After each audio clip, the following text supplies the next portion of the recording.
Hi everyone, and welcome to another segment of AstrologyAnswers.com's weekly horoscope. My name is Terence Gardino.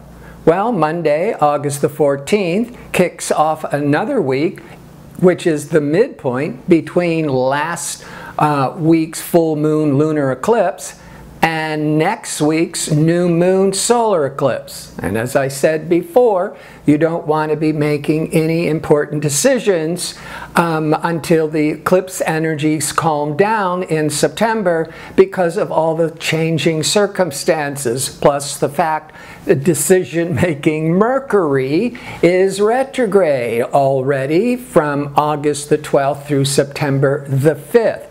And with Mercury in retrograde, it's best to be reviewing, revising, re-editing.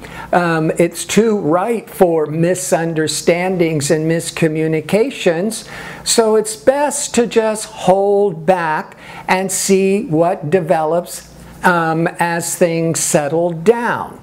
But this is also the last week before the new moon solar eclipse. And as I explain usually each month, that week before a new moon is a winding down of the previous new moon energy. A new moon sets the stage for a new focus, a new direction each month in each of our individual lives. And the last week is about wrapping up, resolving, letting go, not about starting anything new, especially in between these major eclipses and Mercury and retrograde. But there's good news here.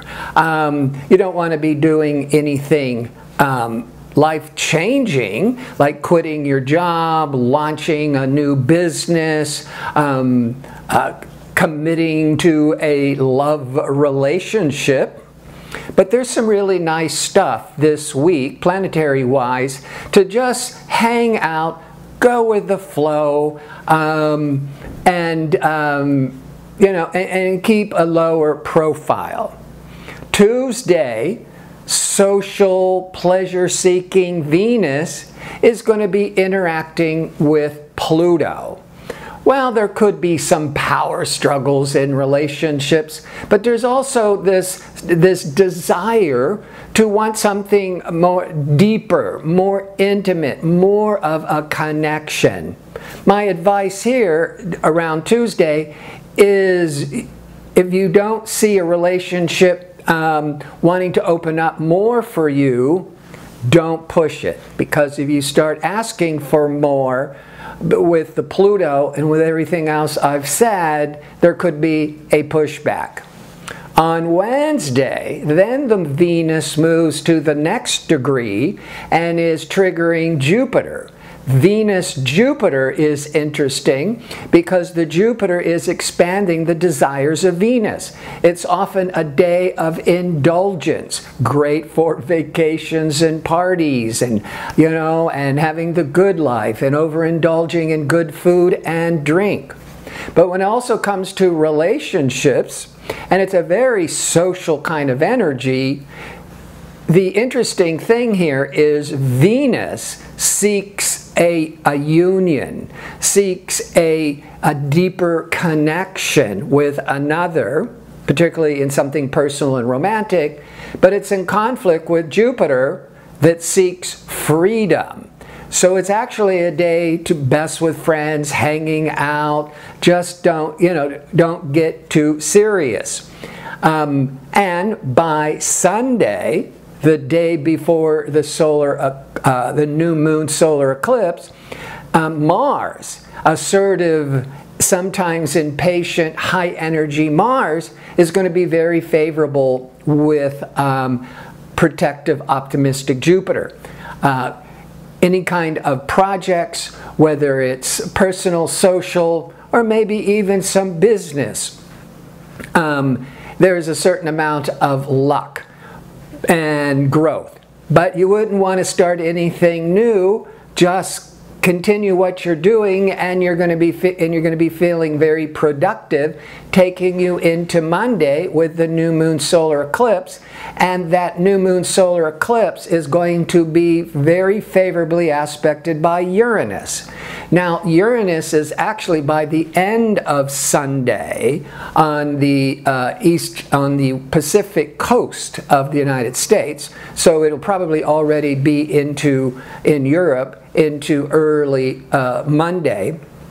The Sun is going to be in the best angle to Uranus, and then when the moon catches up to the Sun and it's the new moon, it's the solar eclipse, it's still going to have that influence of liberating, innovative, exciting energies of Uranus.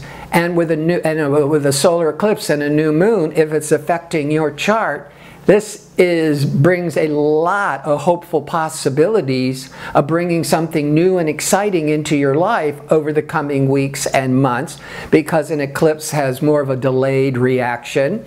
It's just an excellent time to shake things up, reinvent your life, and try something new. But again, it depends how this eclipse, the lunar eclipse previously, how it might have been affecting your individual chart.